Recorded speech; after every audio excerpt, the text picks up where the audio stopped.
Introdução ao estudo da doutrina espírita. Item 1. Palavras novas. Para designar coisas novas são necessárias palavras novas, e assim exige a clareza de uma língua, para evitar a confusão que ocorre quando uma palavra tem múltiplo sentido. As palavras espiritual, espiritualista, espiritualismo têm um significado bem definido, e acrescentar-lhes uma nova significação para aplicá-las à doutrina dos espíritos seria multiplicar os casos já tão numerosos de palavras com duplo sentido. De fato, o espiritualismo é o oposto do materialismo, e qualquer um que acredite ter em si algo além da matéria é espiritualista, embora isso não queira dizer que creia na existência dos espíritos ou em suas comunicações com o mundo material. Em vez das palavras espiritual, espiritualismo, utilizamos, para designar a crença nos espíritos, as palavras espírita e espiritismo, que lembram a origem e têm em si a raiz e que, por isso mesmo, têm a vantagem de ser perfeitamente inteligíveis, reservando à palavra espiritualismo sua significação própria. Diremos que a doutrina espírita ou espiritismo tem por princípio a relação do mundo material com os espíritos ou seres do mundo espiritual. Os adeptos do espiritismo serão os espíritas ou, se quiserem, os espiritistas. Como especialidade, o Livro dos Espíritos contém a doutrina espírita, como generalidade, liga-se ao espiritualismo num dos seus aspectos. Esta é a razão por que traz, no início de seu título, as palavras, filosofia espiritualista. Item 2. A alma. Há outra palavra sobre a qual devemos igualmente nos entender, por constituir em si um dos fechos de abóbada, isto é, a sustentação de toda a doutrina moral, e que se tornou objeto de muitas controvérsias por falta de um significado que a defina com precisão determinada. É a palavra alma. A divergência de opiniões sobre a natureza da alma resulta da aplicação particular que cada um faz dessa palavra. Uma língua perfeita, em que cada ideia tivesse sua representação por um termo próprio, evitaria muitas discussões e com uma palavra para cada coisa, todos se entenderiam.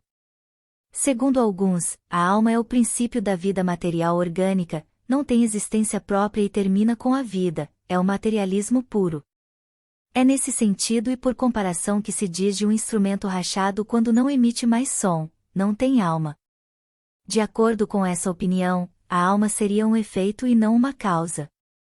Outros pensam que a alma é o princípio da inteligência, agente universal do qual cada ser absorve uma porção. De acordo com esse pensamento, haveria para todo o universo apenas uma única alma que distribui suas centelhas entre os diversos seres inteligentes durante a vida. Após a sua morte, cada centelha retornaria à fonte comum, onde se misturaria no todo, como as águas dos riachos e dos rios retornam ao mar de onde saíram. Essa opinião difere da anterior apenas em que, nessa hipótese, há no corpo mais do que a matéria e que resta alguma coisa depois da morte, mas é quase como se não restasse nada, uma vez que, incorporando-se ao todo de onde veio, perde a individualidade e, assim, não teríamos mais consciência de nós mesmos. De acordo com essa opinião, a alma universal seria Deus e cada ser, uma porção da divindade. Essa é uma variante do panteísmo. E por fim, segundo outros, a alma é um ser moral, distinto e independente da matéria, que conserva sua individualidade após a morte. Essa concepção é, indiscutivelmente, a mais generalizada, visto que, sob um nome ou outro, a ideia desse ser que sobrevive ao corpo se encontra como crença instintiva independentemente de qualquer ensinamento, entre todos os povos, seja qual for o grau de sua civilização.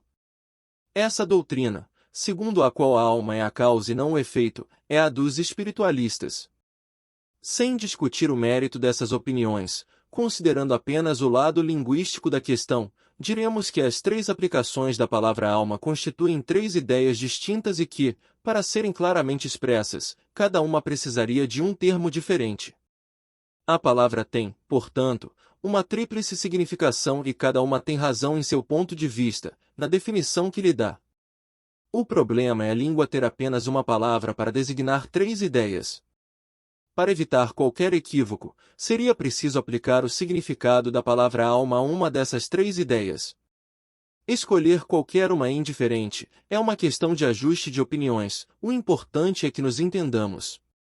Acreditamos mais lógico tomá-la na sua concepção mais comum, é por isso que denominamos alma o ser imaterial individual que existe em nós e que sobrevive ao corpo. Ainda que esse ser não existisse e fosse apenas um produto da imaginação, seria preciso assim mesmo um termo para designá-lo.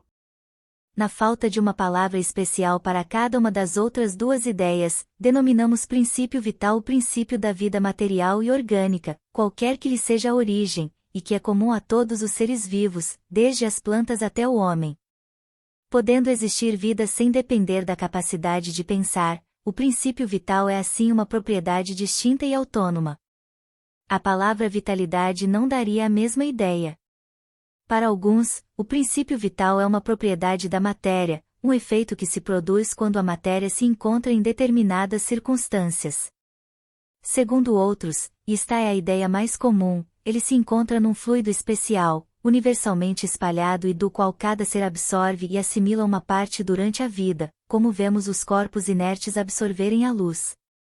Este seria, então, o fluido vital, que, segundo algumas opiniões, seria o fluido elétrico animalizado, designado também sob os nomes de fluido magnético, fluido nervoso, etc.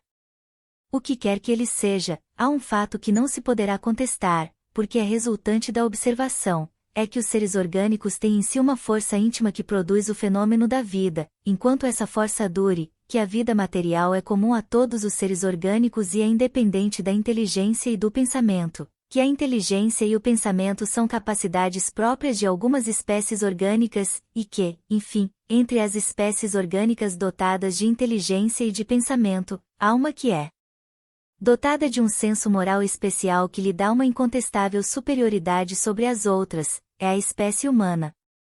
Concebe-se assim que nem o materialismo nem o panteísmo excluem em suas teorias a noção de alma por causa do significado abrangente que se lhe pode atribuir. Mesmo o espiritualista pode entender muito bem a alma segundo uma das duas primeiras definições, sem reduzir o ser imaterial distinto ao qual dará um nome qualquer.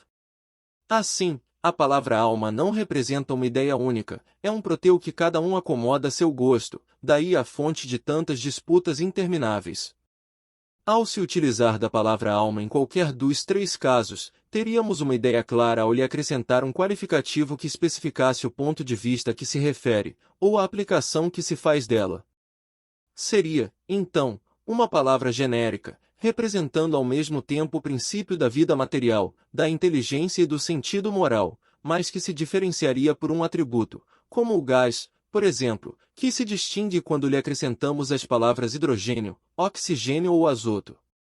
Assim é que deveríamos compreender a alma vital para designar o princípio da vida material, a alma intelectual para o princípio da inteligência que se expressa enquanto a vida e a alma espírita para o princípio de nossa individualidade após a morte. Como se vê, tudo isso é uma questão de palavras, mas uma questão muito importante para entender. De acordo com isso, a alma vital seria comum a todos os seres orgânicos, plantas, animais e homens. A alma intelectual seria própria dos animais e dos homens, e a alma espírita apenas do homem. Acreditamos dever insistir nessas explicações, porque a doutrina espírita baseia-se naturalmente na existência em nós de um ser independente da matéria e que sobrevive à morte do corpo. Como a palavra alma deve aparecer frequentemente no decorrer desta obra, é importante saber o exato sentido que lhe damos, a fim de evitar qualquer equívoco. Vamos, agora, ao ponto principal desta instrução preliminar. Item 3. A história. A doutrina espírita, como toda ideia nova, tem seus adeptos e seus opositores. Vamos tentar responder a algumas das objeções, examinando o valor dos motivos em que se apoiam, sem termos, entretanto, a pretensão de convencer a todos, porque há pessoas que acreditam que a luz tenha sido feita exclusivamente para elas. Dirigimo-nos às pessoas de boa fé, sem ideias preconcebidas ou obstinadas e sinceramente desejosas de se instruir, e demonstraremos que a maior parte das objeções à doutrina provém de uma observação incompleta dos fatos e de um julgamento feito com muita leviandade e precipitação. Lembremos primeiramente e em poucas palavras a série progressiva dos fenômenos que deram origem à doutrina espírita. O primeiro fato observado foi o de que diversos objetos se movimentavam, de maneira geral, chamaram-no de mesas girantes ou dança das mesas. Esse fenômeno, observado primeiramente nos Estados Unidos, ou melhor, que se repetiu e foi anunciado naquele país, porque a história prova que remonta à mais alta antiguidade, se produziu acompanhado de circunstâncias estranhas, como barulhos anormais, pancadas sem causa aparente ou conhecida.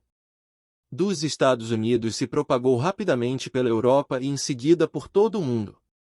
A princípio houve muita incredulidade, mas a multiplicidade das experiências não mais permitiu duvidar da realidade. Se o fenômeno tivesse ficado restrito ao movimento dos objetos materiais, poderia ser explicado por uma causa puramente física. Estamos longe de conhecer todos os agentes ocultos da natureza e todas as propriedades daqueles que conhecemos. A eletricidade, aliás, multiplica a cada dia ao infinito os recursos que ela proporciona ao homem e parece destinada a iluminar a ciência com uma nova luz.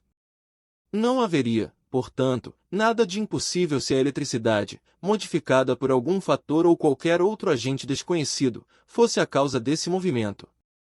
A reunião de muitas pessoas, aumentando o poder da ação, parecia apoiar essa teoria, porque se podia considerar todo o conjunto como uma pilha múltipla cujo potencial estava em razão do número de elementos. O movimento circular não apresentaria nada de extraordinário, está na natureza, todos os astros se movem em círculos, poderíamos ter um pequeno reflexo do movimento geral do universo, ou melhor, uma causa até então desconhecida poderia produzir acidentalmente, com pequenos objetos e em determinadas circunstâncias, uma corrente parecida à que faz girar os mundos. Ocorre que o movimento nem sempre era circular, muitas vezes era brusco, desordenado, outras vezes o objeto era violentamente sacudido, derrubado, levado numa direção qualquer e, contrariamente a todas as leis da estática, levantado do chão e mantido no espaço. Ainda não havia nada nesses fatos que não pudesse ser explicado pelo poder de um agente físico invisível. Não vemos a eletricidade derrubar edifícios, destruir árvores, lançar ao longe os mais pesados corpos, atraí-los ou repeli-los. Os ruídos anormais, as pancadas, supondo-se que não fossem um dos efeitos normais da dilatação da madeira ou de qualquer outra causa acidental, poderiam muito bem ser produzidos pelo acúmulo de um fluido oculto. A eletricidade não produz os ruídos mais violentos? Até aí, como se vê, tudo podia ocorrer no domínio dos fatos puramente físicos e fisiológicos. Sem sair desse círculo de ideias, havia matéria para estudos sérios e dignos de fixar a atenção dos sábios. Por que isso não aconteceu? É lamentável dizer, mas isso se prende a causas que provam, entre mil fatos semelhantes, a leviandade do espírito humano. Por se tratar de um objeto comum, no caso a mesa que serviu de base às primeiras experiências, provocou a estranheza e a indiferença dos sábios. Que influência, muitas vezes, não tem uma palavra sobre as coisas mais sérias. Sem considerar que o movimento poderia ser dado a um outro objeto qualquer, a ideia das mesas prevaleceu, sem dúvida, porque esse era o objeto mais cômodo e ao redor de uma mesa as pessoas se sentam com mais naturalidade do que ao redor de qualquer outro móvel. Portanto, os homens de inteligência superior são, algumas vezes, tão pretensiosos que não seria nada impossível considerar que inteligências de elite tenham acreditado que se rebaixariam caso se ocupassem daquilo que foi convencionado chamar a dança das mesas. É mesmo provável que se o fenômeno observado por Galvani tivesse sido por homens comuns e ficasse conhecido por um nome simples, ainda estaria rebaixado ao mesmo plano da varinha mágica. Qual é, de fato, o sábio que não teria julgado uma indignidade se ocupar da dança das rãs? Entretanto, alguns sábios, bastante modestos por admitir que a natureza poderia muito bem não lhes ter dito sua última palavra, quiseram ver, para tranquilizar as suas consciências. Mas aconteceu que o fenômeno nem sempre correspondeu à expectativa que tinham, e como o fato não se produziu conforme a sua vontade e segundo o seu modo de experimentação, concluíram pela negativa. Apesar do que decretaram, as mesas continuaram a girar, e podemos dizer como Galileu, todavia elas se movem. Diremos mais, é que os fatos se multiplicaram de tal modo que hoje têm direito à cidadania e que não se trata senão de achar-lhes uma explicação racional. Pode-se deduzir algo contra a realidade de um fenômeno pelo fato de ele não se produzir de um modo sempre idêntico, atendendo à vontade e às exigências do observador? Acaso não estão os fenômenos da eletricidade e da química também subordinados a certas condições? Deve-se negá-los porque não se produzem fora dessas condições? Portanto, não há nada de surpreendente em que o fenômeno do movimento dos objetos pelo fluido humano também tenha suas condições para se realizar e deixe de se produzir quando o observador, colocando-se em seu próprio ponto de vista, pretende fazer com que ele se realize conforme o seu capricho ou submetê-lo às leis dos fenômenos conhecidos, sem considerar que para os fatos novos pode e deve haver novas leis? Portanto, para conhecer essas leis é preciso estudar as circunstâncias em que os fatos se produzem, e esse estudo só pode ser fruto de uma observação perseverante, atenta e às vezes muito longa. Mas algumas pessoas alegam que muitas vezes há fraudes evidentes. Em primeiro lugar, devemos perguntar se estão bem certas disso e se não tomaram por fraudes os efeitos que não conseguiram entender, como o camponês que confundiu um sábio professor de física realizando experiências como um mágico habilidoso. Mas, mesmo supondo que a fraude pudesse acontecer algumas vezes, seria a razão para negar o fato? Deve-se negar a física porque há ilusionistas e mágicos que dão a si mesmo o título de físicos. Aliás, é preciso levar em conta o caráter das pessoas e o interesse que podiam ter em enganar.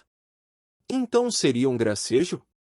Admite-se que uma pessoa possa se divertir por um instante, mas uma brincadeira indefinidamente prolongada seria tão cansativa para o mistificador quanto para o mistificado. De resto, numa mistificação que se propaga de um lado a outro do mundo e entre pessoas mais sérias, mais veneráveis e mais esclarecidas, haveria algo tão extraordinário quanto o próprio fenômeno. Item 4. O método.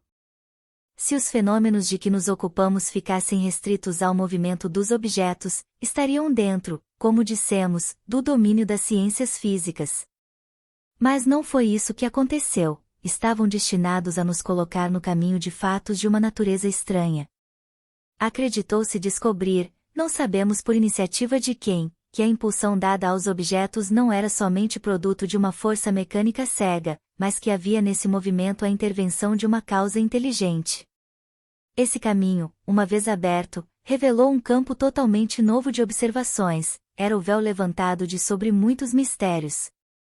Há, de fato, um poder inteligente? Essa é a questão. Se esse poder existe, qual é ele, qual é a sua natureza, sua origem? Ele está acima da humanidade? Essas são as outras questões decorrentes da primeira. As primeiras manifestações inteligentes aconteceram por meio de mesas se levantando e batendo, com um dos pés, um número determinado de pancadas e respondendo desse modo sim ou não, segundo fora convencionado, a uma questão proposta. Até aí, não havia nada de convincente para os céticos, porque se podia acreditar no efeito do acaso. Obtiveram-se, em seguida, respostas mais desenvolvidas por meio das letras do alfabeto, o objeto móvel, batendo um número de vezes correspondente ao número de ordem de cada letra, chegava a formular palavras e frases respondendo às perguntas propostas. A precisão das respostas e sua correlação com a pergunta causaram espanto. O ser misterioso que assim respondia, quando interrogado sobre sua natureza, declarou que era um espírito ou gênio, deu o seu nome e forneceu diversas informações a seu respeito. Aqui há um fato muito importante que convém ressaltar: ninguém havia imaginado os espíritos como um meio de explicar o fenômeno. Foi o próprio fenômeno que se revelou. Muitas vezes, nas ciências exatas, formulam-se hipóteses para se ter uma base de raciocínio, mas isso não ocorreu nesse caso.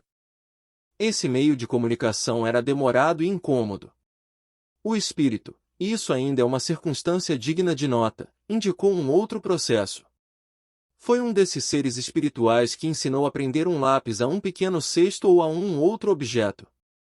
Esse cesto, colocado sobre uma folha de papel, foi posto em movimento pelo mesmo poder oculto que fazia mover as mesas, mas, em vez de um simples movimento regular, o lápis traçou, por si mesmo, letras formando palavras, frases e discursos inteiros de muitas páginas, tratando das mais altas questões da filosofia, da moral, da metafísica, da psicologia, etc. E isso com tanta rapidez como se fosse escrito à mão. Esse conselho foi dado simultaneamente nos Estados Unidos, na França e em diversos países. Eis os termos em que foi dado em Paris, no dia 10 de junho de 1853, a um dos mais fervorosos adeptos da doutrina, que desde 1849 se ocupava com a evocação dos espíritos: vá pegar no quarto ao lado pequeno cesto, prenda-lhe um lápis, coloque-o sobre um papel e ponha os dedos sobre a borda. Alguns instantes depois, o cesto se pôs em movimento, e o lápis escreveu esta frase muito claramente: o que eu vos digo aqui, eu vos proíbo expressamente de o dizer a alguém. A próxima vez que eu escrever, escreverei melhor. O objeto ao qual se adaptava o lápis era apenas um instrumento, sua natureza e forma não tinham importância. Procurou-se sua disposição mais cômoda, por isso muitas pessoas fazem uso de uma pequena prancheta. O cesto ou a prancheta apenas podem ser colocados em movimento sob a influência de algumas pessoas dotadas, para esse fim, de um poder especial e que são designadas como médiuns, isto é, intermediários entre os espíritos e os homens. As condições de que se origina esse poder especial têm causas ao mesmo tempo físicas e morais ainda desconhecidas, visto que se encontram médiuns de todas as idades, de ambos os sexos e em todos os graus de desenvolvimento intelectual. Essa faculdade, esse dom, se desenvolve pelo exercício. Item 5. O surgimento da psicografia. Mais tarde se reconheceu que o cesto e a prancheta, na realidade, eram apenas um substituto da mão, e o médium, pegando diretamente o lápis, pôs-se a escrever por um impulso involuntário e quase febril. Dessa forma, as comunicações tornaram-se mais rápidas, fáceis e completas. Hoje é o meio mais empregado, tanto é que o número de pessoas dotadas dessa aptidão é muito grande e multiplica-se todos os dias. A experiência fez conhecer outras variedades da faculdade mediúnica e constatou-se que as comunicações poderiam igualmente ter lugar pela fala, pela audição, pela visão, pelo tato, etc. e até mesmo pela escrita direta dos espíritos, ou seja, sem a interferência da mão do médium nem do lápis. Comprovado o fato, era preciso estabelecer e demonstrar um ponto essencial: qual era o papel do médium nas respostas e a parte que poderia nelas tomar, mecânica e moralmente. Duas circunstâncias fundamentais, que não poderiam escapar a um observador atento, podem resolver a questão. A primeira é a maneira pela qual o cesto se movia sob influência do médium, somente pela imposição dos dedos sobre a borda. O exame demonstra a impossibilidade de que o médium pudesse lhe impor qualquer direção. Essa impossibilidade torna-se mais evidente quando duas ou três pessoas colocam ao mesmo tempo as pontas dos dedos nas bordas de um mesmo cesto. Seria preciso uma concordância de movimentos entre elas verdadeiramente fenomenal, e ainda seria preciso mais, a concordância de seus pensamentos para que pudessem se entender quanto à resposta a dar à questão formulada. Um outro fato, não menos importante, ainda vem se juntar à dificuldade, é a mudança radical que se constata na caligrafia, conforme o espírito que se manifesta, porém, cada vez que o mesmo espírito retorna, sua escrita se reproduz.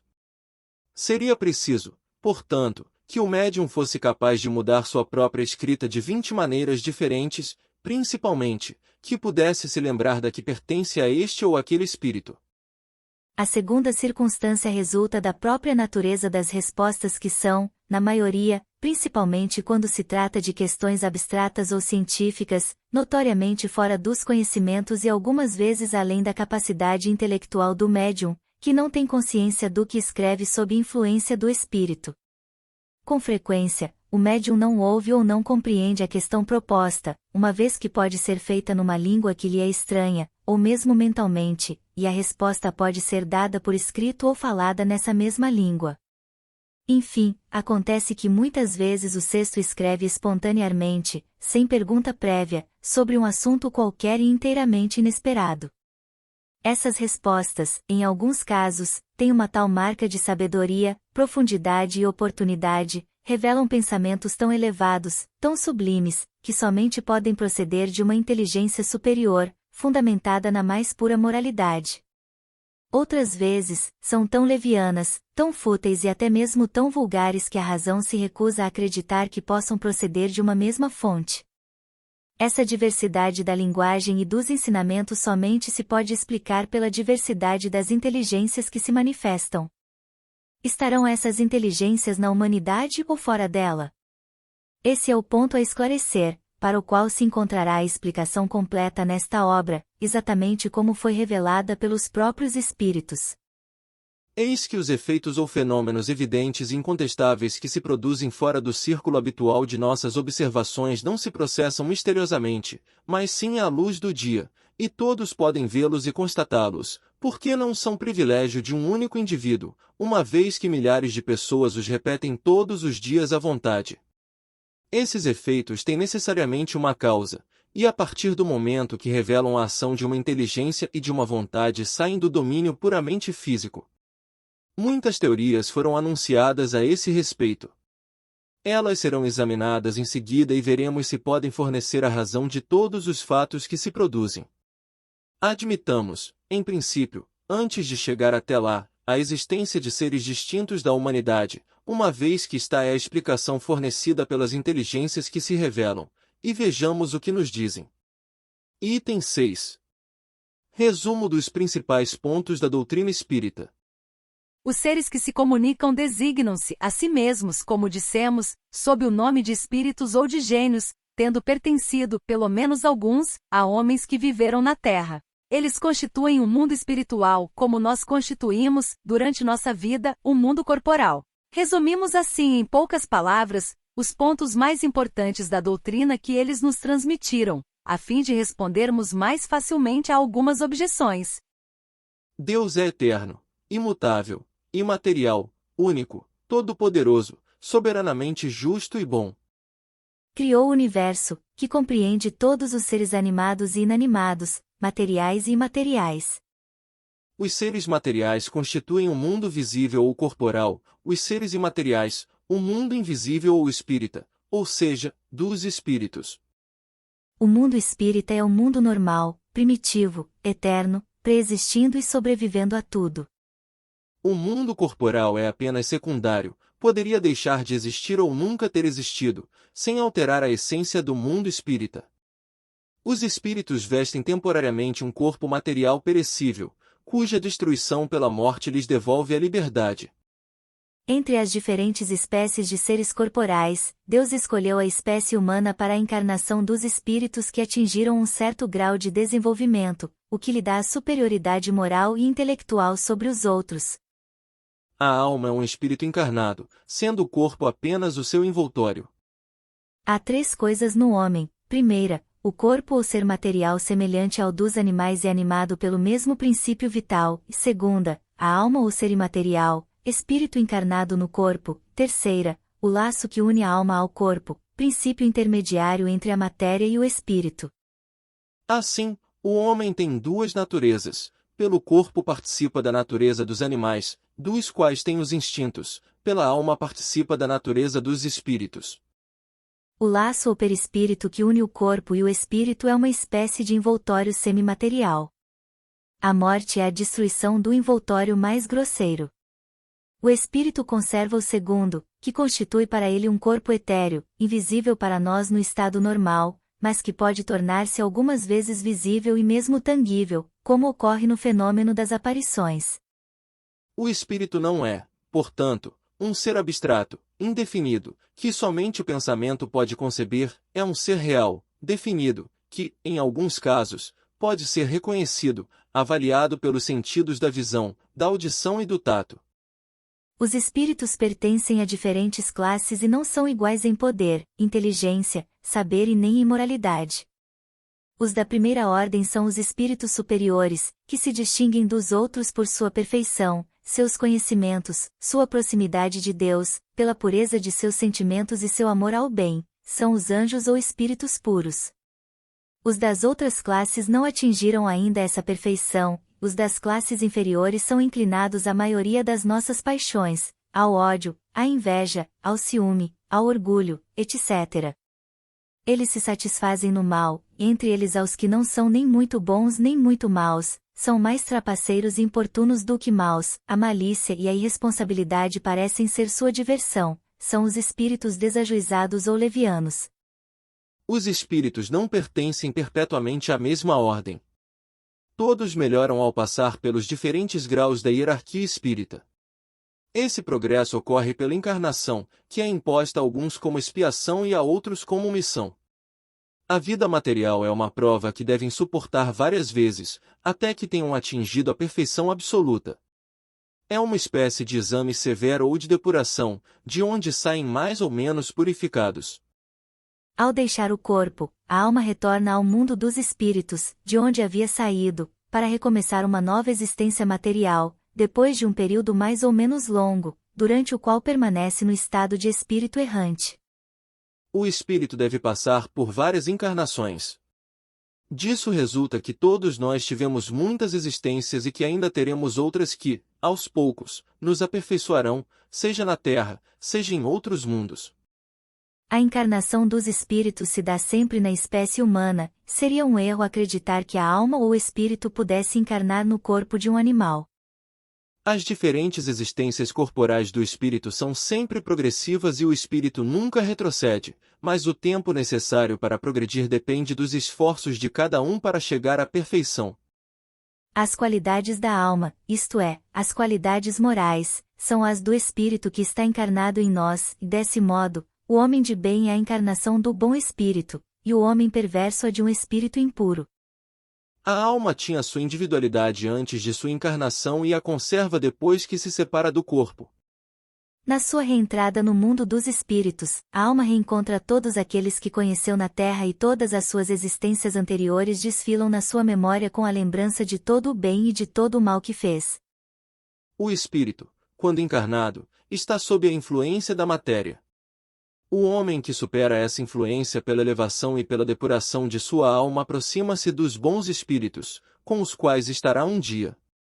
Aquele que se deixa dominar pelas mais paixões e coloca todas as alegrias da sua existência na satisfação dos apetites grosseiros se aproxima dos espíritos impuros, porque nele predomina a natureza animal. Os espíritos encarnados habitam os diferentes globos do universo. Os espíritos não encarnados ou errantes não ocupam uma região determinada e localizada, estão por todos os lugares no espaço e ao nosso lado, vendo-nos numa presença contínua. É toda uma população invisível que se agita ao nosso redor. Os espíritos exercem sobre o mundo moral e o mundo físico uma ação incessante. Eles agem sobre a matéria e o pensamento e constituem uma das forças da natureza, causa determinante de uma multidão de fenômenos até agora inexplicável ou mal explicada e que apenas encontram esclarecimento racional no espiritismo. As relações dos espíritos com os homens são constantes. Os bons espíritos nos atraem e estimulam para o bem, sustentando-nos nas provações da vida e ajudando-nos a suportá-las com coragem e resignação.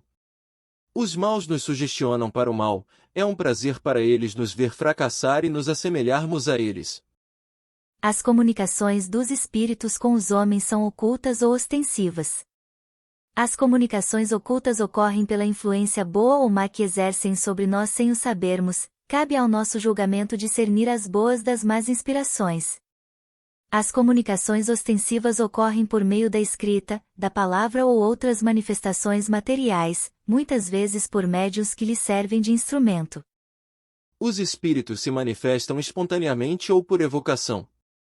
Podem-se evocar todos os espíritos, tanto aqueles que animaram homens simples como os de personagens mais ilustres, qualquer que seja a época em que viveram, os de nossos parentes, amigos ou inimigos, e com isso obter, por meio das comunicações escritas ou verbais, conselhos, ensinamentos sobre sua situação depois da morte, seus pensamentos a nosso respeito, assim como as revelações que lhes são permitidas nos fazer.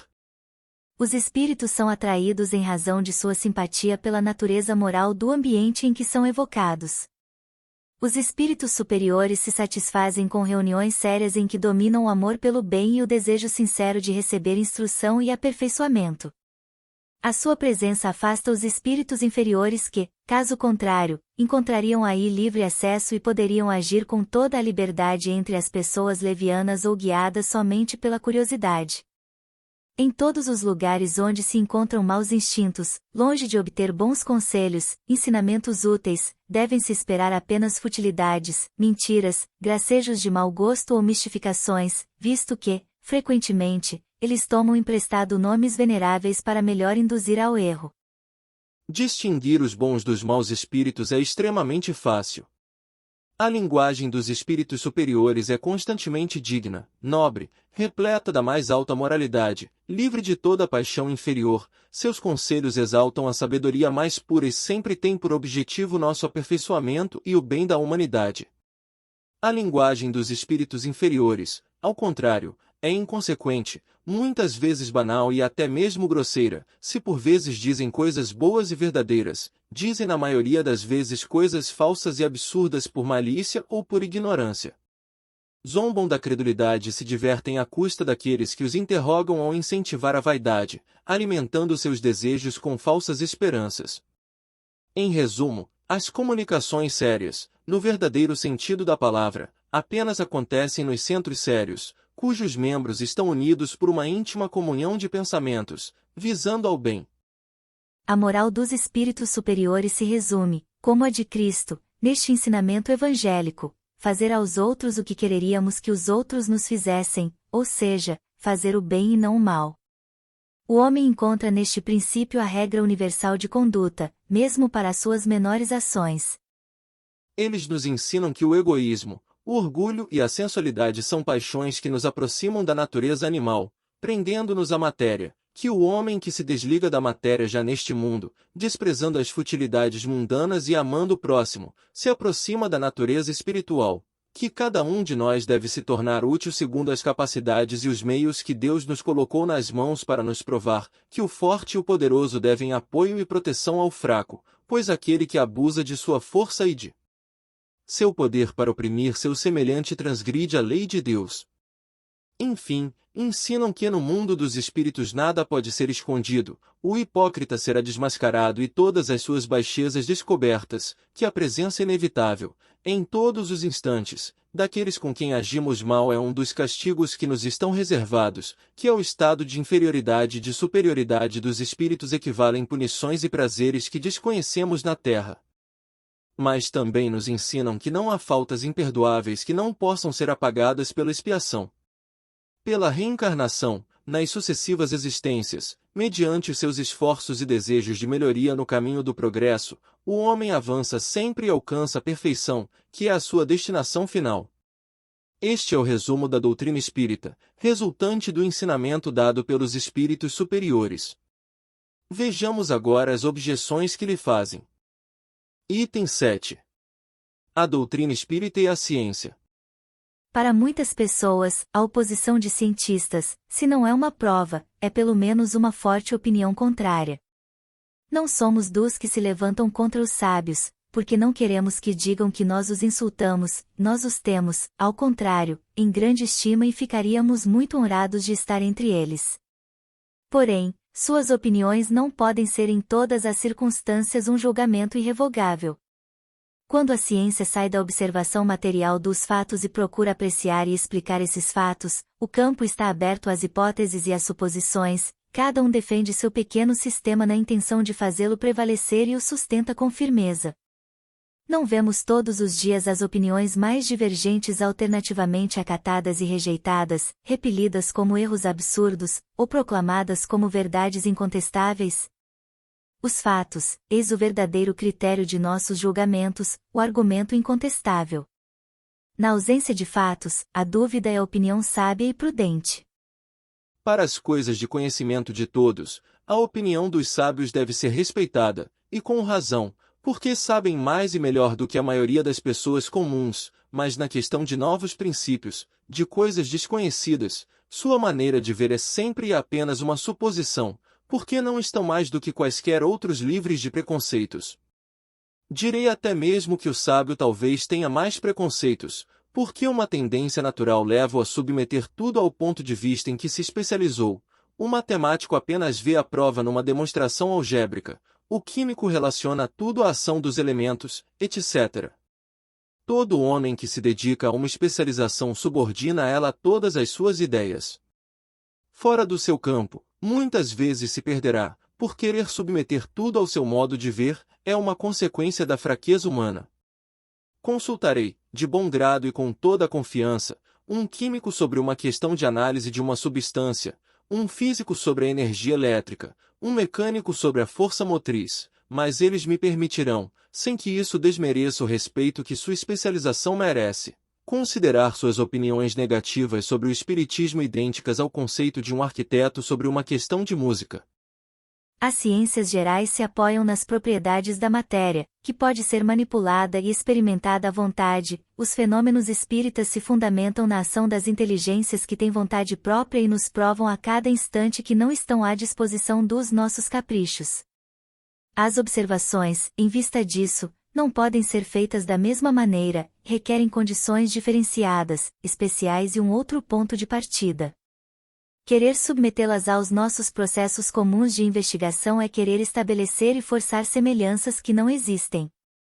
A ciência propriamente dita, como ciência, é incompetente para pronunciar-se na questão do espiritismo, ela não tem que se ocupar com isso, e qualquer que seja seu julgamento, favorável ou não, não tem nenhuma importância.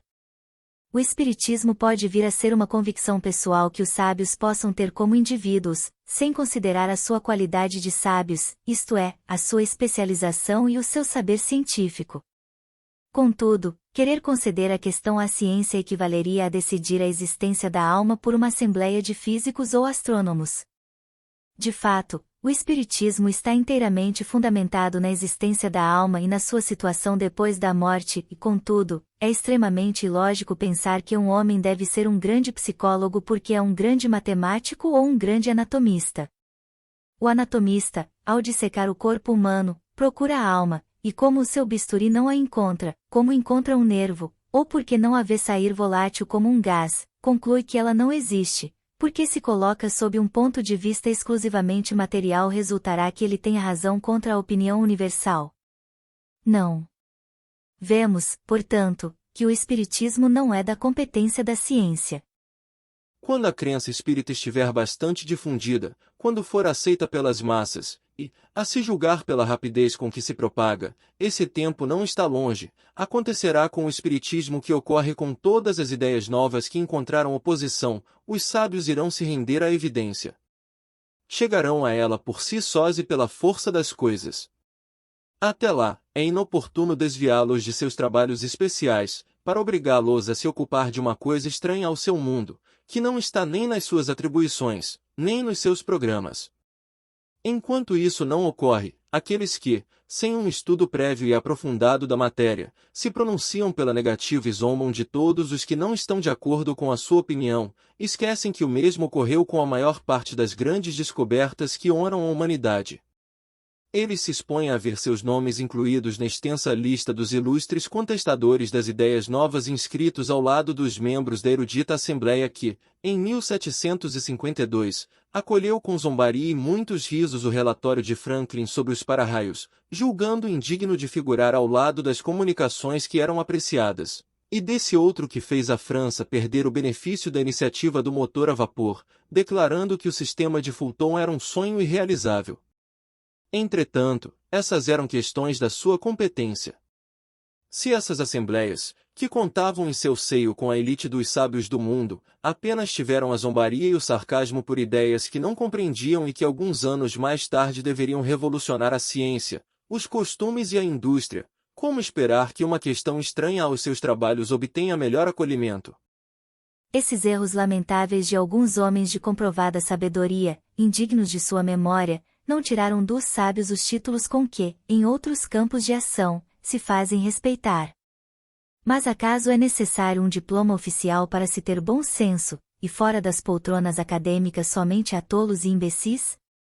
Que se observem os adeptos da doutrina espírita, e que avaliem-se entre eles somente a ignorantes, e se o número imenso de homens de mérito que a abraçaram permite nivelá-la à categoria das crendices populares. Pelo caráter e pelo saber desses homens, vale bem a pena dizer, uma vez que eles afirmam, é certo pelo menos que há alguma coisa. Repetimos ainda que se os fatos de que nos ocupamos ficassem reduzidos ao movimento mecânico dos objetos, a procura da causa física desse fenômeno entraria no campo da ciência, mas, desde que se trata de uma manifestação fora das leis dos homens, ela escapa da competência da ciência material, porque não se pode exprimir nem por algarismos, nem pela força mecânica. Quando surge um fato novo que não se situa no círculo de alguma ciência conhecida, o sábio, para estudá-lo, deve despojar-se de seu saber e considerar que é um estudo novo que não se pode fazer com ideias preconcebidas. O homem que considera que o seu saber é infalível está bem perto do erro. Mesmo os que defendem as mais falsas ideias apoiam-se sempre na sua razão, e é em virtude disso que rejeitam tudo o que lhes parece impossível. Aqueles que antigamente repeliram as admiráveis descobertas de que hoje a humanidade se honra faziam apelo à razão para as rejeitar, porém, o que se chama razão é, muitas vezes, somente orgulho disfarçado, e quem quer que se acredite infalível se coloca como igual a Deus. Dirigimo-nos, portanto, àqueles que são bastante ponderados para duvidar do que não viram e que, julgando o futuro pelo passado, não acreditam que o homem tenha chegado ao seu apogeu, nem que a natureza tenha virado para ele a última página de seu livro. Item 8. A seriedade da doutrina. Acrescentamos que o estudo de uma doutrina, como a doutrina espírita, que nos lança de repente e em cheio numa ordem de coisas tão novas e grandiosas, somente pode ser feito por homens sérios, perseverantes, isentos de prevenções e movidos por uma firme e sincera vontade de chegar a um resultado esclarecedor. Não podem ser considerados assim os que julgam, a priori, levianamente sem ter visto tudo, que não dão a seus estudos nem a sequência, nem a regularidade, nem a cautela necessária, e muito menos certas pessoas que, para não perder a pose de sua reputação de homens de espírito, se empenham em encontrar um lado ridículo nas coisas mais verdadeiras, ou assim julgadas, por pessoas cujo saber, caráter e convicções fazem jus ao respeito de quem se tem na conta de ser bem educado. Aqueles que não julgarem os fatos espíritas dignos de si e de sua atenção que se calem, ninguém tenciona violentar sua crença, mas que saibam respeitar a dos outros. O que caracteriza um estudo sério é a sequência que se dá a esse estudo. Deve causar estranheza o fato de não se obter, muitas vezes, nenhuma resposta sensata às questões, sérias por si próprias, quando são feitas ao acaso e lançadas a queima-roupa no meio de enxurradas de perguntas absurdas. Uma questão, aliás, é muitas vezes complexa e requer, para ser esclarecida, indagações preliminares ou complementares. Quem quer aprender uma ciência deve fazer um estudo metódico dela, começar pelo início e seguir o encadeamento e o desenvolvimento das ideias. Aquele que sem mais nem menos pergunta a um sábio algo sobre a ciência da qual nada sabe acaso obterá algum proveito? E o próprio sábio poderá, com a melhor boa vontade, dar uma resposta satisfatória? Essa resposta isolada será forçosamente incompleta e, muitas vezes, por isso mesmo, ininteligível, ou poderá parecer absurda e contraditória. Acontece exatamente o mesmo nas relações que estabelecemos com os espíritos. Se quisermos nos instruir na sua escola, é preciso fazer um curso com eles, mas proceder exatamente como entre nós, selecionar os professores e trabalhar com constância. Dissemos que os espíritos superiores apenas vêm às reuniões sérias e, em especial, aquelas em que reina uma perfeita comunhão de pensamentos e de sentimentos pelo bem. A leviandade e as questões inúteis os afastam, como, entre os homens, afastam as pessoas racionais, o campo fica, então, livre à multidão de espíritos mentirosos e fúteis, sempre à espreita de ocasiões para zombar e se divertir à nossa custa. O que devemos esperar de uma reunião dessa natureza quando desejamos resposta a uma questão séria? Será respondida? Sim, será, mas respondida por quem? É como se no meio de um bando de gozadores lançássemos estas questões: o que é a alma? O que é a morte? E outras também de igual tom recreativo. Se quereis respostas sérias, sede sérios no verdadeiro sentido da palavra e colocai-vos de acordo com todas as condições que se requerem. Somente assim obtereis grandes coisas. Sede mais laboriosos e perseverantes em vossos estudos, sem isso os espíritos superiores vos abandonarão, como faz um professor com seus alunos negligentes. Item 9. A doutrina e os seus contestadores. O movimento dos objetos é um fato comprovado. A questão é saber se, nesse movimento, há ou não uma manifestação inteligente, caso haja, qual é a origem dessa manifestação. Não trataremos somente do movimento inteligente de alguns objetos, nem de comunicações verbais, nem mesmo das diretamente escritas pelo médium. Esse gênero de manifestação, clara e evidente para aqueles que viram e se aprofundaram no assunto, não é à primeira vista muito convincente para um observador novato, por não a entender como independente da vontade do médium. Não trataremos somente da escrita obtida com a ajuda de um objeto qualquer munido de um lápis, como o cesto, a prancheta, etc. A maneira como os dedos do médium ficam colocados sobre o objeto desafia, como já dissemos, a habilidade mais consumada de poder participar de qualquer modo que seja no traçado das letras. Mas admitamos ainda que, por efeito de uma habilidade maravilhosa, o médium possa enganar o olhar mais atento. De que maneira explicar a natureza das respostas, quando estão muito além de todas as ideias e de todos os conhecimentos do médium? E, que se note bem, não se trata de respostas monossilábicas, mas muitas vezes de numerosas páginas escritas com a mais espantosa rapidez, seja espontaneamente, seja sobre um assunto determinado.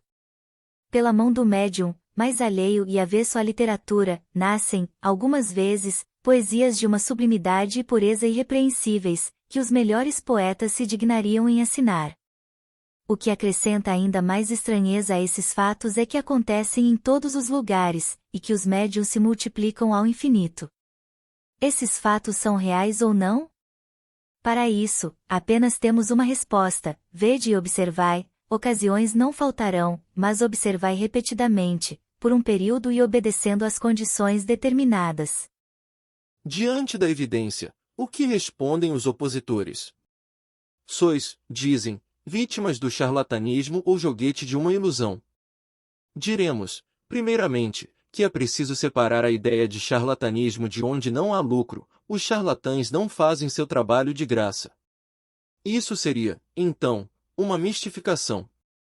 Mas por que estranha coincidência tantos mistificadores teriam combinado em harmonia e concordância para, de um canto a outro do planeta, agir da mesma forma, produzir os mesmos efeitos e dar sobre os mesmos assuntos em tão diversas línguas respostas idênticas, se não quanto às palavras, pelo menos quanto ao sentido?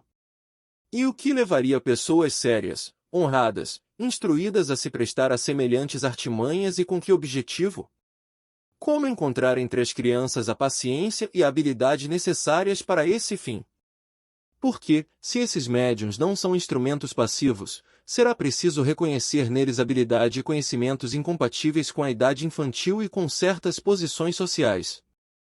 Então, dizem que, se não há trapaças, os dois lados podem ser vítimas de uma ilusão. Numa avaliação lógica, a qualidade dos testemunhos tem grande valor, portanto, é o caso de se perguntar se a doutrina espírita, que hoje conta com milhões de seguidores, apenas os recruta entre os ignorantes. Os fenômenos em que se apoia são tão extraordinários que compreendemos a dúvida, mas não se pode admitir a pretensão de alguns incrédulos que julgam ter o privilégio exclusivo do bom senso e que, sem respeito pela decência ou valor moral de seus adversários, taxam, sem cerimônia, de tolos todos que não estão de acordo com as suas opiniões. Aos olhos de toda pessoa sensata, ajuizada, a opinião das pessoas esclarecidas, que por muito tempo viram, estudaram e meditaram um fato, constituirá sempre, se não uma prova, pelo menos uma probabilidade em seu favor, uma vez que pôde prender a atenção de homens sérios que não têm interesse em propagar erros, nem tempo a perder com futilidades. Item 10. Objeções. Dentre as objeções, há algumas sedutoras, pelo menos na aparência, que podem induzir ao erro por serem tiradas da observação dos fenômenos espíritas e serem feitas por pessoas respeitáveis. Uma delas é que a linguagem de alguns espíritos não parece digna da elevação que se supõe em seres sobrenaturais. Mas, se considerarmos o resumo da doutrina que apresentamos, seguramente se concluirá o que os próprios espíritos nos ensinam: eles não são iguais nem em conhecimento, nem em qualidades morais, e que não se deve tomar ao pé da letra tudo o que dizem. Cabe às pessoas sensatas distinguir o bom do mal. Seguramente, os que, em função disso, concluem que apenas temos contato com seres maldosos, cuja única ocupação é de mistificar, não têm conhecimento das comunicações que se recebem nas reuniões, onde apenas se manifestam espíritos superiores, caso contrário, não pensariam assim.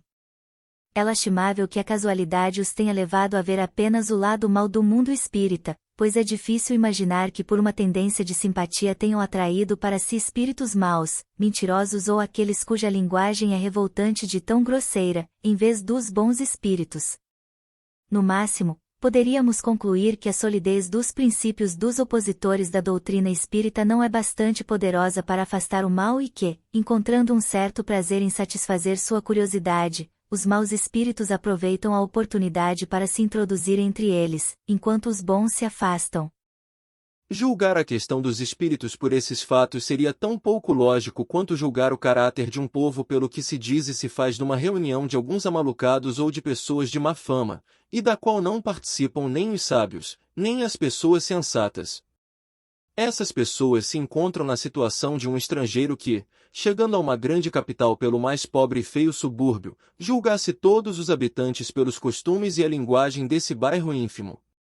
No mundo dos espíritos, há também uma sociedade de bons e de maus.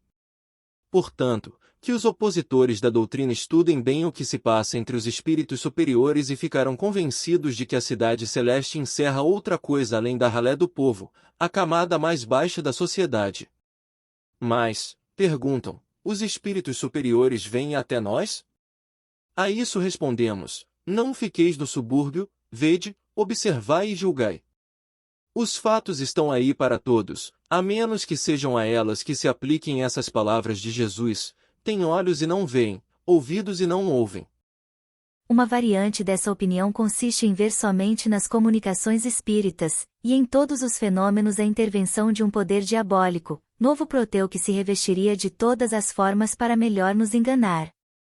Não a consideramos à altura de um exame sério, por isso não nos deteremos nela, encontra-se respondida por aquilo que dissemos, e acrescentaremos somente que, se fosse assim, seria preciso convir que o diabo é algumas vezes muito sábio, razoável e, sobretudo, muito moral, ou, então, que há também bons diabos. Como acreditar, de fato, que Deus somente permita ao espírito do mal se manifestar para nos perder, sem nos dar, por contrapeso, os conselhos dos bons espíritos? Se ele não o pode impedir, é impotente, e se o pode e não o faz, é incompatível com sua bondade, qualquer destas suposições seria uma blasfêmia.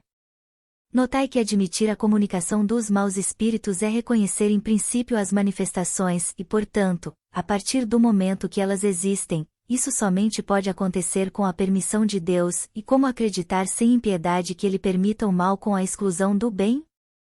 Semelhante doutrina seria contrária às mais simples noções do bom senso e da religião. Item 11. Que espíritos? Um fato interessante, dizem, é que somente se fala com espíritos de pessoas conhecidas e pergunta-se por que só eles se manifestam. Essa afirmativa é um erro proveniente, como muitos outros, de uma observação superficial. Entre os espíritos que se comunicam espontaneamente há para nós muito mais desconhecidos do que ilustres. Eles se designam por um nome qualquer e, muitas vezes, por um nome figurado ou característico. Quanto aos que se evocam, a menos que não sejam um parente ou um amigo, é bastante natural evocar os que são conhecidos. O nome das pessoas ilustres impressiona mais, é por isso que são mais notados. Considera-se estranho também que espíritos de homens ilustres venham familiarmente ao nosso chamado e se ocupem, por vezes, de coisas insignificantes em comparação com as que realizaram durante a sua vida. Não há nada de espantoso para aqueles que sabem que o poder ou a consideração que esses homens desfrutaram na terra não lhes dá nenhuma supremacia no mundo espiritual. Os espíritos confirmam nisso as palavras do Evangelho: os grandes serão rebaixados e os pequenos, elevados, o que se deve entender como a categoria que cada um de nós virá a ocupar. Assim aquele que foi o primeiro na terra pode ser um dos últimos no mundo espiritual, aquele diante do qual curvávamos a cabeça numa vida pode vir entre nós agora como o mais humilde operário, porque, ao deixar a vida, deixou toda a sua grandeza, e o mais poderoso monarca talvez possa estar abaixo do último de seus soldados. Item 12. A identidade dos espíritos. Um fato que a observação demonstrou e foi confirmado pelos próprios espíritos é que os espíritos inferiores apresentam-se, muitas vezes, com nomes conhecidos e respeitados. Quem pode nos assegurar que aqueles que dizem ter sido, por exemplo, Sócrates, Júlio César, Carlos Magno, Fenelon, Napoleão, Washington, etc. tenham realmente animado esses personagens? Essa dúvida existe entre alguns adeptos fervorosos da doutrina espírita, admitem a intervenção e a manifestação dos espíritos, mas se perguntam como comprovar sua identidade. Essa comprovação é, de fato, muito difícil de estabelecer, já que não pode ser apurada de uma maneira tão prática e simples como por meio de um documento de identidade. Pode, entretanto, ser feita por alguns indícios. Quando o espírito de alguém que conhecemos pessoalmente se manifesta, seja de um parente ou de um amigo, por exemplo, especialmente se morreu há pouco tempo, ocorre, em geral, que sua linguagem está em perfeita relação com o seu caráter, isso já é um indício de identidade. Mas não há mais dúvida quando esse espírito fala de coisas particulares, lembra de fatos de família apenas conhecidos pelo interlocutor. Um filho não se equivocaria certamente com a linguagem de seu pai ou de sua mãe, nem os pais com a de seu filho. Algumas vezes, nessas evocações, acontecem coisas surpreendentes, de forma a convencer o mais incrédulo. O cético mais endurecido fica, então, maravilhado com as revelações inesperadas que lhe são feitas. Uma outra circunstância muito característica vem fundamentar a identidade do espírito. Dissemos que a letra do médium muda geralmente com o espírito evocado, e que essa escrita se reproduz exatamente igual a cada vez que o mesmo espírito se apresenta. Constatou-se, muitas vezes, que para as pessoas mortas há pouco tempo, essa escrita tem uma semelhança marcante com a da pessoa quando viva, tem-se visto assinaturas de uma exatidão perfeita. Estamos longe de dar esse fato, embora observado, como regra e, principalmente, como uma regra constante, nós o mencionamos como algo digno de nota. Somente os espíritos que atingiram um certo grau de purificação estão desligados de toda influência corporal. Porém, quando não estão completamente desmaterializados, é essa a expressão da qual se servem, conservam a maior parte das ideias, das tendências e até mesmo das manias que tinham na Terra, o que demonstra o meio de os reconhecermos e como também numa grande quantidade de fatos e detalhes, que somente uma observação atenta e firme pode revelar. Vêem-se escritores discutir suas próprias obras ou suas doutrinas, aprovar ou condenar certas partes, e outros espíritos a lembrar fatos ignorados ou pouco conhecidos de sua vida ou de sua morte, enfim, detalhes que são pelo menos provas morais de identidade, as únicas a que se pode recorrer quando se trata de coisas abstratas, isto é, que estão fora da realidade. Se, portanto, a identidade do espírito evocado pode ser, até certo ponto, estabelecida em alguns casos, não há razão para que não o seja em outros, e se, em relação às pessoas cuja morte ocorreu há mais tempo, não há os mesmos meios de controle, tem-se sempre o da linguagem e do caráter que revelam, porque, seguramente, o espírito de um homem de bem não falará como um perverso ou um devasso. Quanto aos espíritos que se apresentam exibindo nomes respeitáveis, logo se traem pela linguagem e pelos ensinamentos. Aquele que dissesse ser Fenelon, por exemplo, e embora acidentalmente ofendesse o bom senso e a moral, mostraria, por esse simples fato, a fraude. Se, ao contrário, os pensamentos que exprimisse fossem sempre puros, sem contradições e constantemente à altura do caráter de Fenelon, não haveria motivos para duvidar de sua identidade.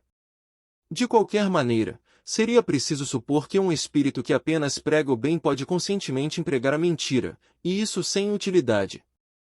A experiência nos ensina que os espíritos da categoria, do mesmo caráter e animados pelos mesmos sentimentos se reúnem em grupos ou em famílias, que o número de espíritos é incalculável e estamos longe de conhecê-los todos, e que até mesmo a maior parte deles não tem nome para nós.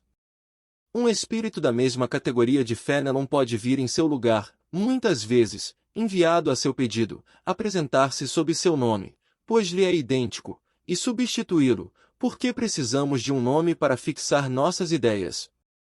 Mas o que importa, em definitivo, que um espírito seja realmente ou não o de Fénelon. A partir do momento que somente diz coisas boas e que fala como o próprio Fénelon falaria, é um bom espírito. O nome com que se apresenta é indiferente, muitas vezes, é apenas um meio de fixar nossas ideias.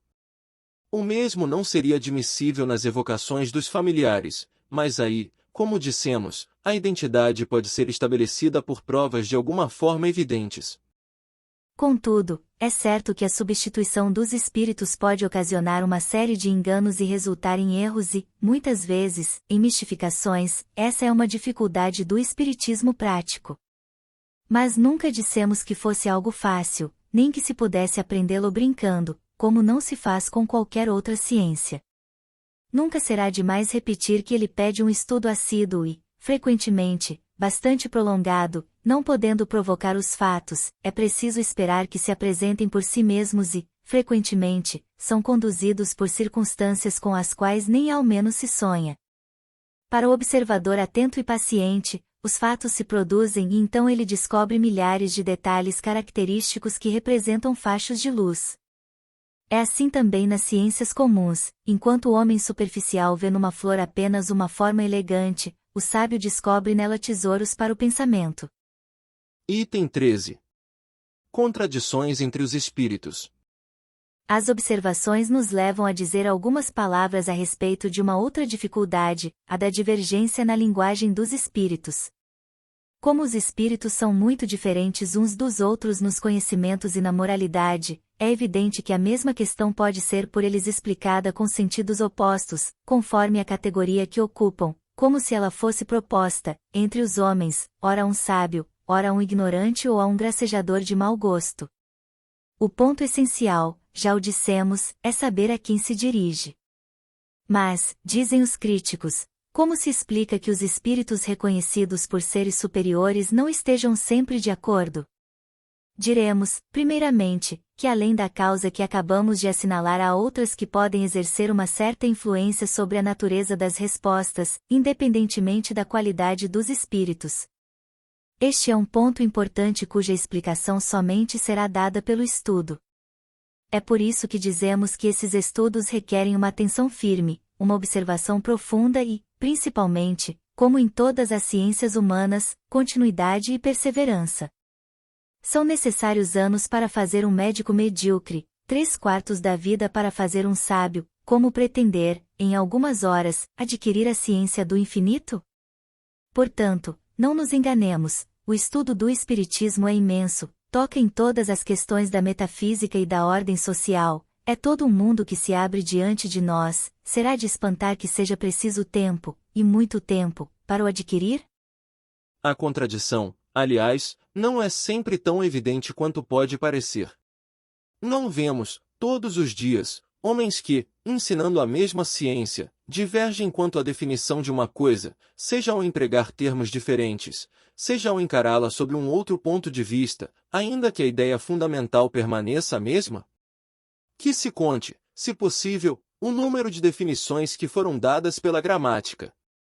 Acrescentamos ainda que a forma da resposta depende, muitas vezes, da forma da pergunta. Seria ingenuidade encontrar uma contradição onde há apenas uma diferença de palavras. Os espíritos superiores não se prendem de nenhum modo à forma, para eles, o fundo do pensamento é tudo. Tomemos por exemplo a definição da alma.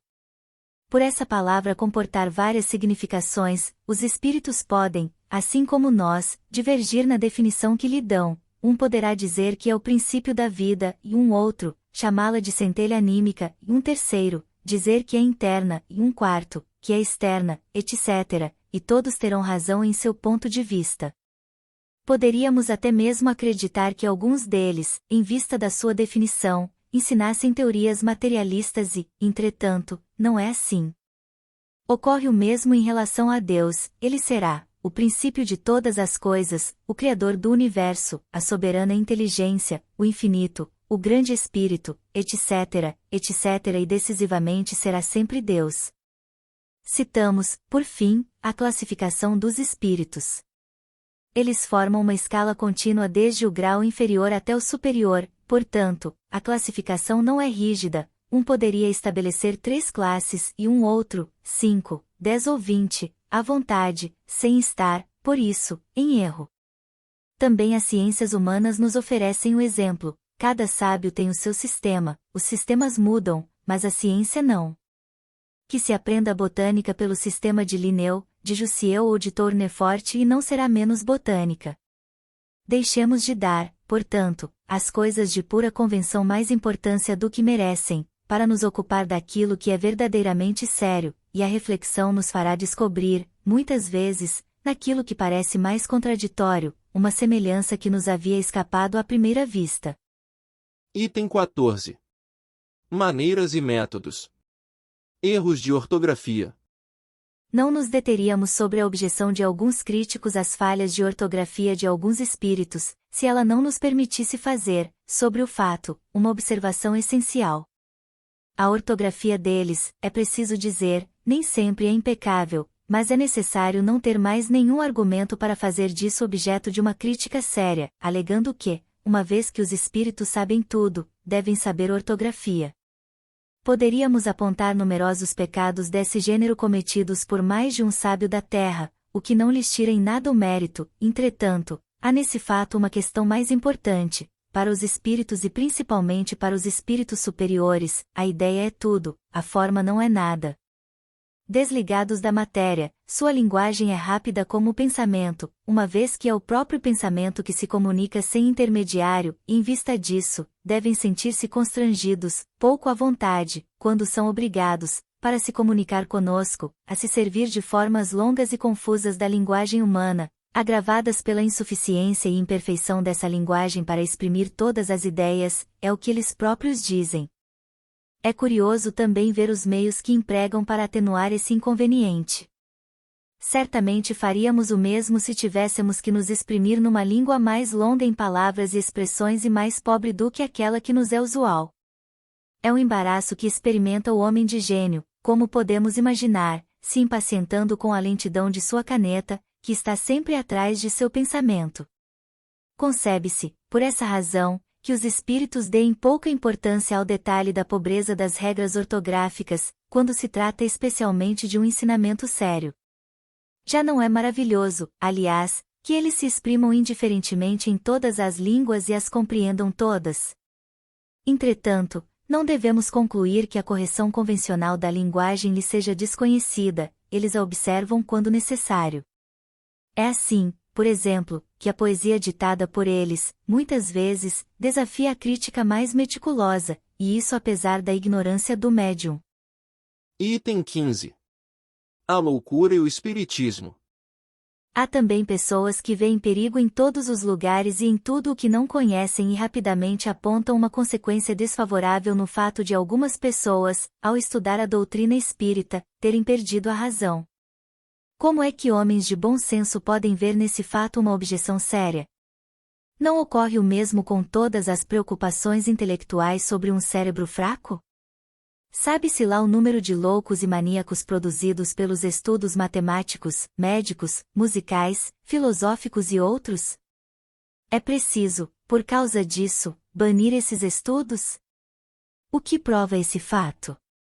Muitas vezes os trabalhos corporais deformam ou mutilam os braços e as pernas, que são os instrumentos da ação material, e pode acontecer que os trabalhos da inteligência danifiquem o cérebro, o instrumento pelo qual o pensamento se expressa. Mas se o instrumento está quebrado, o espírito está intacto, e quando se libertar do corpo vai se achar de posse e na plenitude de suas capacidades. É dessa maneira, como o homem, um mártir do trabalho. Qualquer uma das grandes preocupações do espírito pode ocasionar a loucura. As ciências, as artes e a própria religião mostram-nos vários casos. A loucura tem como causa principal uma predisposição orgânica do cérebro, que o torna mais ou menos acessível a algumas impressões. Se houver predisposição para a loucura, ela assume um caráter de preocupação principal, se transformando em ideia fixa, podendo tanto ser a dos espíritos, em quem com ele se ocupou, como poderá ser a de Deus, dos anjos, do diabo, da fortuna, do poder, de uma arte, de uma ciência, da maternidade ou a de um sistema político-social. É provável que um louco religioso se tornasse um louco espírita, se o espiritismo fosse sua preocupação dominante, como um louco espírita o teria sido sob uma outra forma, segundo as circunstâncias. Digo, portanto, que o espiritismo não tem nenhum privilégio nessa relação, e digo mais, afirmo que, se bem compreendido, o espiritismo é uma defesa contra a loucura. Entre as causas mais comuns de superexcitação cerebral, ou seja, do desequilíbrio mental, estão as decepções, as infelicidades, as afeições contrariadas, que são, ao mesmo tempo, as causas mais frequentes de suicídio. Assim é que o verdadeiro espírita vê as coisas deste mundo de um ponto de vista mais elevado, elas lhe parecem tão pequenas, tão mesquinhas, diante do futuro que o espera, a vida é para ele tão curta, tão passageira, que as tribulações são, a seus olhos, apenas incidentes desagradáveis de uma viagem. O que em qualquer outro produziria uma violenta emoção pouco o afeta, sabe, além de tudo, que os desgostos da vida são provas que servem para o seu adiantamento, se as suporta sem lamentar, porque será recompensado segundo a coragem com que as tiver suportado. Suas convicções lhe dão uma resignação que o protege do desespero e, por consequência, de uma causa frequente de loucura e suicídio. Ele sabe, por outro lado, por observar as comunicações com os espíritos, o destino dos que encurtaram voluntariamente seus dias, e esse quadro é muito sério para fazê-lo refletir, também o número de pessoas que por causa disso se detiveram sobre essa inclinação fatal é considerável. Esse é um dos resultados do espiritismo. Que os incrédulos riam dele quanto quiserem. Desejo-lhes as consolações que ele proporciona a todos que se dão ao trabalho de sondar-lhe as misteriosas profundezas. Ao número das causas de loucura é preciso ainda adicionar o dos temores, e entre estes o medo do diabo, que provocou o desequilíbrio de mais de um cérebro. Sabe-se lá o número de vítimas que se fez ao amedrontar as fracas imaginações com esse quadro que se procura tornar sempre mais pavoroso com terríveis detalhes? O diabo que, dizem, apenas mete medo às criancinhas, é um freio para torná-las ajuizadas, como o bicho-papão e o lobisomem. Contudo, quando não tem mais medo deles, tornam-se piores, e esse belo resultado não é levado em conta no número das epilepsias causadas pelo abalo em cérebros delicados. A religião seria bem fraca se não gerasse medo, sua força correria risco, seria abalada. Felizmente não é assim. Há outros meios de ação sobre as almas, o espiritismo lhe aponta os mais eficazes e os mais sérios, se souber usá-los com proveito, mostra a realidade das coisas e com isso neutraliza os efeitos desastrosos de um temor exagerado. Item 16. Teorias enganadoras. Resta-nos examinar duas objeções, as únicas que merecem verdadeiramente esse nome, porque são baseadas em teorias racionais. Ambas admitem a realidade de todos os fenômenos materiais e morais, mas excluem a intervenção dos espíritos. A primeira dessas teorias diz que todas as manifestações atribuídas aos espíritos não seriam outra coisa senão efeitos magnéticos. Os médiuns entrariam num estado que se poderia chamar de sonambulismo acordado, fenômeno do qual toda pessoa que estudou o magnetismo pôde verificar e testemunhar.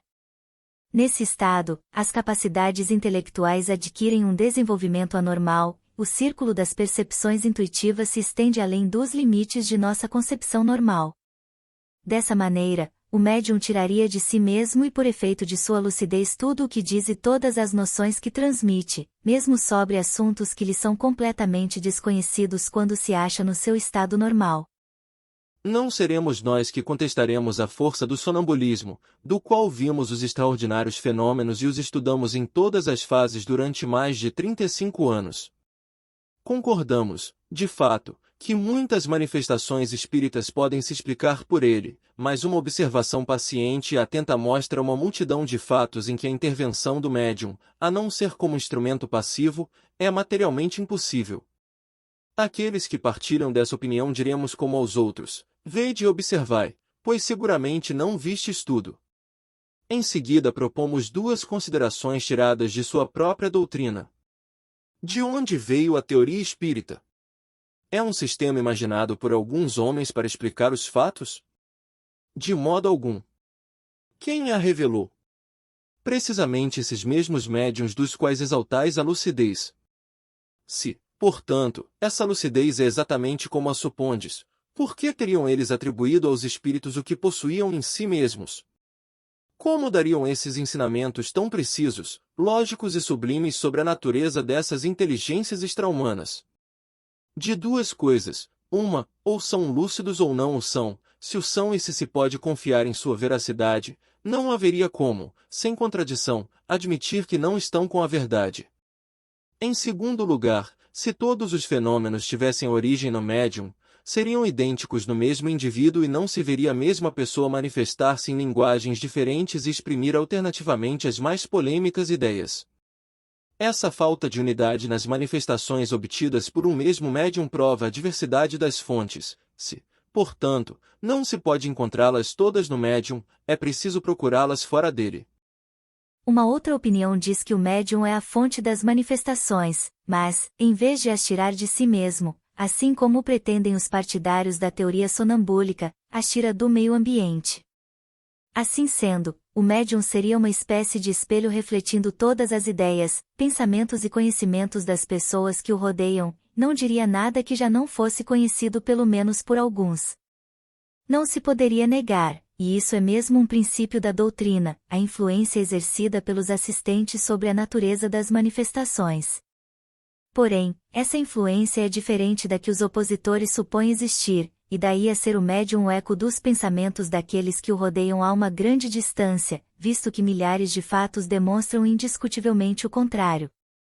Portanto, há nisso um erro grave que atesta, uma vez mais, o perigo das conclusões prematuras. Essas pessoas, não podendo negar a existência de um fenômeno que a ciência comum não pode explicar e não querendo admitir a presença dos espíritos, o explicam a seu modo. Esta teoria, embora enganosa, seria atraente se pudesse abraçar todos os fatos, mas não é assim. Quando se lhes demonstra com a clareza mais lógica que algumas comunicações do médium são completamente estranhas ao pensamento, aos conhecimentos, às próprias opiniões de todos os assistentes, que essas comunicações são, muitas vezes, espontâneas e contradizem todas as ideias preconcebidas, eles não recuam e nem se dão por convencidos.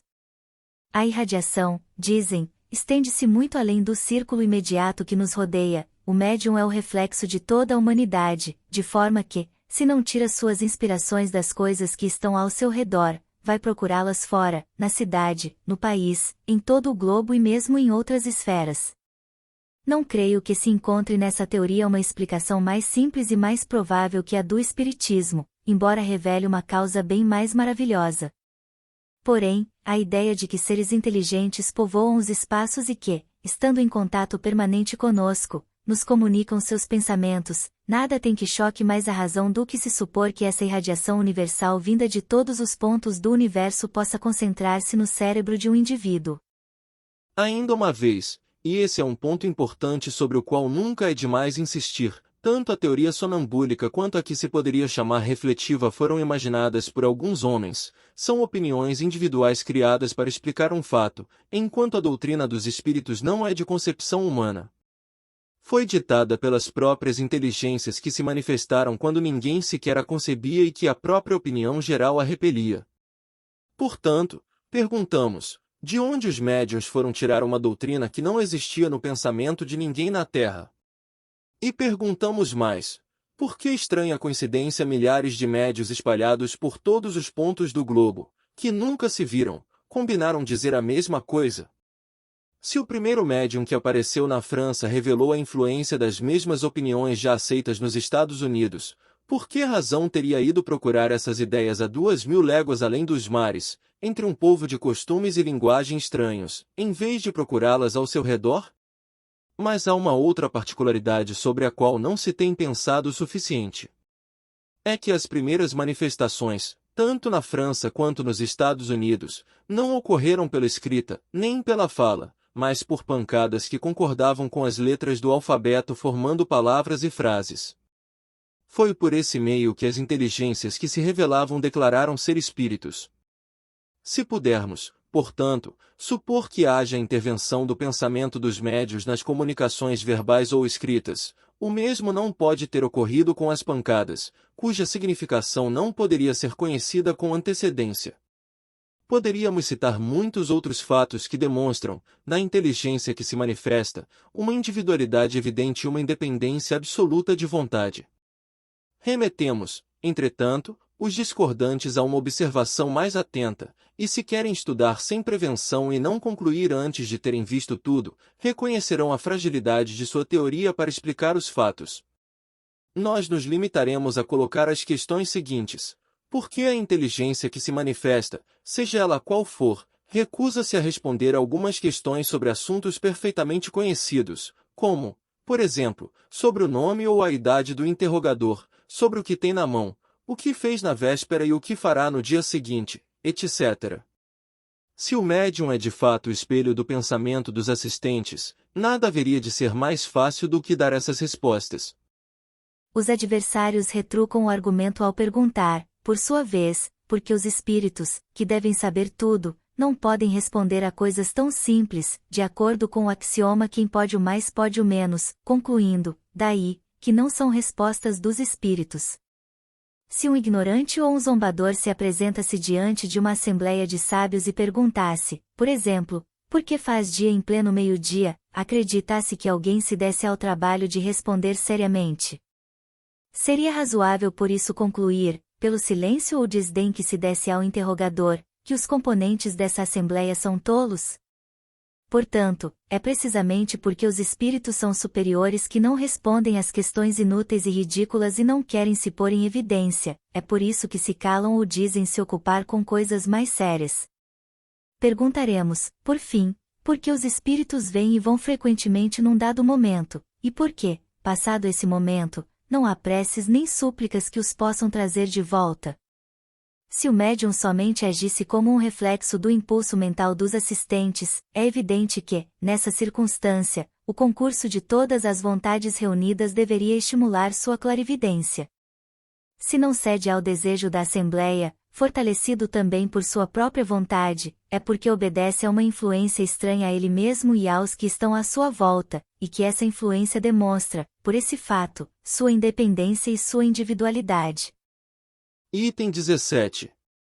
A doutrina e as obras de Deus.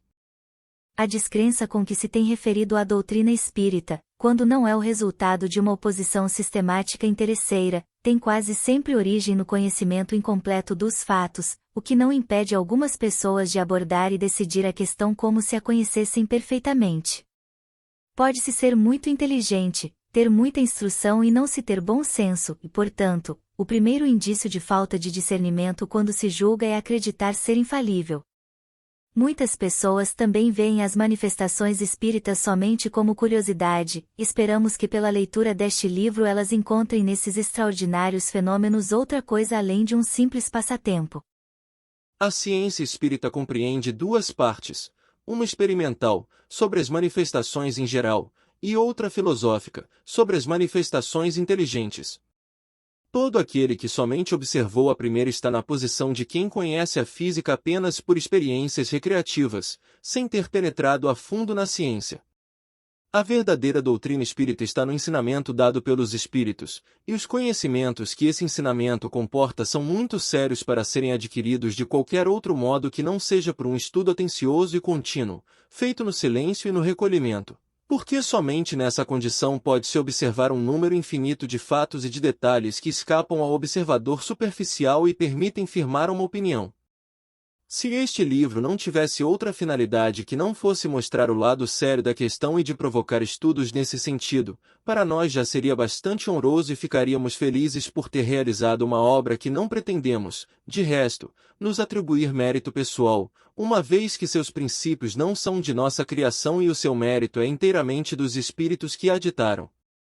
Esperamos que ela tenha um outro resultado, o de guiar os homens desejosos de se esclarecer, mostrando-lhes nestes estudos um objetivo grande e sublime, o do progresso individual e social, e de lhes indicar o caminho a seguir para atingi-lo.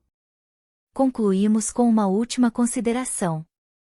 Os astrônomos, ao sondar os espaços, encontraram na distribuição dos corpos celestes lacunas não justificadas e em desacordo com as leis do conjunto.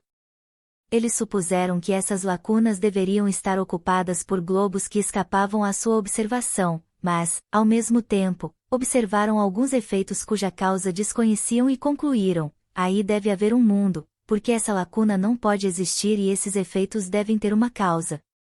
Analisando, então, a causa pelo efeito, puderam calcular os elementos, e mais tarde os fatos vieram justificar suas previsões. Apliquemos esse mesmo raciocínio a uma outra ordem de ideias. Se observarmos todas as criaturas, verificaremos que formam uma cadeia, sem interrupção, desde a matéria bruta até o homem mais inteligente. Mas entre o homem e Deus, o alfa e o ômega de todas as coisas, que imensa lacuna! É racional pensar que terminem no homem os elos dessa cadeia? Ou que ele possa transpor de uma vez a distância que o separa do infinito? A razão nos diz que entre o homem e Deus deve haver outros escalões, como disse aos astrônomos que entre os mundos conhecidos devia haver outros mundos desconhecidos. Qual é a filosofia que preencheu essa lacuna? O Espiritismo a mostra ocupada por seres de todas as categorias do mundo invisível, e esses seres não são outros senão os espíritos dos homens que atingiram os diferentes graus que conduzem à perfeição, e então, tudo se liga, tudo se encaixa, desde o alfa até o ômega. Vós que negais a existência dos espíritos, preenchei, portanto, o vazio que eles ocupam, e vós que rides deles, ousai rir das obras de Deus e de seu grande poder.